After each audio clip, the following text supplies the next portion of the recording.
Hello friends, मी भावना. माझ्या चॅनलमध्ये मी तुम्हा सर्वांचे मनापासून स्वागत करते. कसे आहात तुम्ही सर्व? आय होप तुम्ही सर्व आनंदात असाल. स्वामींच्या कृपेने तुमच्या सगळ्या चांगल्या इच्छा पूर्ण हो. आजचा दिवस तुम्हाला खूप छान आणि आनंदाचा जाओ. 27 फेब्रुवारी रोजी आमलकी एकादशी आहे. या दिवसाला अनन्यसाधारण असं महत्त्व दिलं गेलं आहे. या दिवशी आपल्याला भगवान विष्णूची जास्तीत जास्त सेवा करायची आहे. सेवा करायची आहे. यासोबत तुम्ही जर एक उपाय केला, आमलकी एकादशीला हा एक आवळ्याचा उपाय जर तुम्ही केला तर तुमच्या सगळ्या आर्थिक समस्या दूर होतील. धनधान्याची कधी तुम्हाला कमतरता भासणार नाही. माता लक्ष्मीचा आणि भगवान विष्णूचा कायम तुमच्या घरात वास राहील. असा हा पॉवरफुल उपाय मी आज घेऊन आली आहे. उपाय अतिशय महत्त्वाचा आहे. प्रत्येक महिलांनी हा उपाय करायचा आहे. पुरुषांना तेवढा वेळ मिळत नाही, म्हणून महिलांनी नक्की हा व्हिडिओ बघा आणि हा उपाय नक्की करा. तर याबद्दलची संपूर्ण माहिती मी तुम्हाला आजच्या व्हिडिओमध्ये देणार आहे. आमलकी एकादशी म्हणजे आवळा एकादशी. या दिवशी आवळ्याला महत्त्व दिले गेले आहे, म्हणून आपण या दिवशी आवळ्याचे काही उपाय करू शकतो. तसाच एक छोटासा उपाय मी आज तुमच्यासाठी घेऊन आली आहे. तर तुम्हाला हा उपाय तुम्ही सकाळी करायचा आहे. म्हणजे महिला करू शकतात, पुरुष करू शकतात. अगदी म्हणजे तुमचे मुलं जर मोठे असतील ते सुद्धा हा उपाय करू शकतात. आर्थिक समस्या हा खूप मोठा विषय आहे. आपण बघा, पैसा कमवतो परंतु पैशांचं चीज होत नाही. पैसा आपल्याकडे कमी येतो, पैसा पुरत नाही, पैशांचे मार्ग मोकळे होत नाही. किंवा तुमच्यावर अशी वेळ आली असेल की म्हणजे पैसा तुमच्याकडे आहे परंतु कुठे ना कुठे तो खर्च होतो किंवा सारखं तुम्हाला कर्ज घ्यावं लागतं.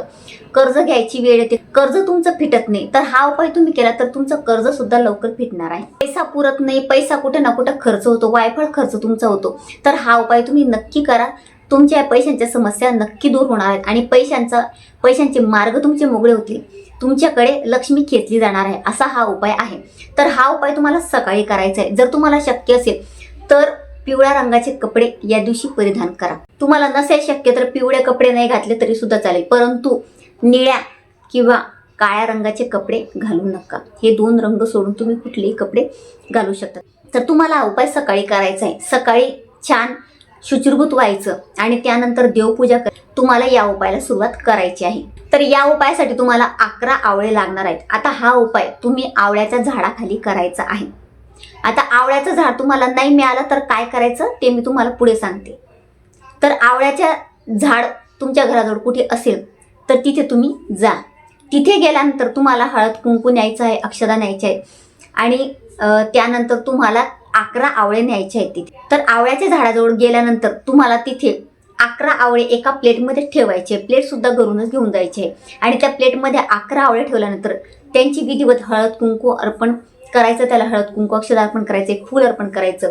तिथे शुद्ध गायचं तुपाचा दिवा लावायचा. एखादं गुलाबाची तुमच्याकडे अगरबत्ती असेल, धूप असेल, ती तिथे लावायची आहे. आणि त्यानंतर तिथे बसून तुम्हाला भगवान विष्णूंना तुमच्या पैशांचे मार्ग मोकळे व्हावे. तुमच्याकडे पैसा येत नाही, काय तुमच्या पैशांच्या समस्या आहेत, भगवान विष्णूंना प्रार्थना करा की माझ्या या समस्या दूर करा आणि जास्तीत जास्त माझ्याकडे पैसा येऊ द्या, माझी दरिद्री घेऊन जा आणि पैशांचे मार्ग मोकळे करा आणि माझ्या घरात तुमचा कायमस्वरूपी वास राहू द्या, असं तुम्हाला सांगायचं आहे. आणि असं भगवान विष्णूंना सांगून झाल्यानंतर मनोभावे प्रार्थना केल्यानंतर तिथे बसून तुम्हाला 108 वेळा ओम नमो भगवते वासुदेवाय या मंत्राचा जप करायचा आहे.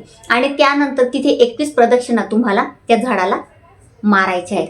21 प्रदक्षिणा झाल्यानंतर आणि आवळे उचलायचे आणि त्यानंतर ते आवळे तुम्हाला एखाद्या गोर गरजूला त्याला दान करायचे. जो गरजू असेल त्याला दान करा, म्हणजे त्याने ते आवळे खायला पाहिजे अशा व्यक्तीला करा. किंवा तुम्हाला तसं शक्य नसेल तर तुम्ही एखाद्या मंदिरात सुद्धा दान करू शकता किंवा भगवान विष्णूचं एखादं मंदिर असेल तिथे हे आवळे तुम्ही ठेवून या, असं सुद्धा तुम्ही करू शकता. आता दुसरं ऑप्शन, तुमच्या घराजवळ आवळ्याचं झाड नाही, आता काय करायचं? तर तुम्ही भगवान विष्णूंच्या मंदिरात किंवा तुमच्या घराजवळ श्रीकृष्णांचं मंदिर असेल तिथे तुम्ही हा उपाय करू शकता.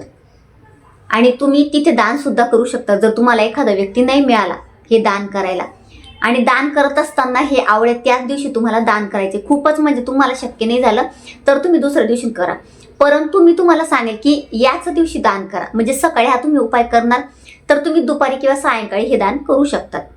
तर अशा पद्धतीने हा उपाय करायचा आहे. आता तिसरी पद्धत म्हणजे, ताई आमच्या घराजवळ आवळ्याचं झाड नाही किंवा भगवान विष्णूंचं श्रीकृष्णांचं मंदिर सुद्धा नाही आहे, तर काय करायचं?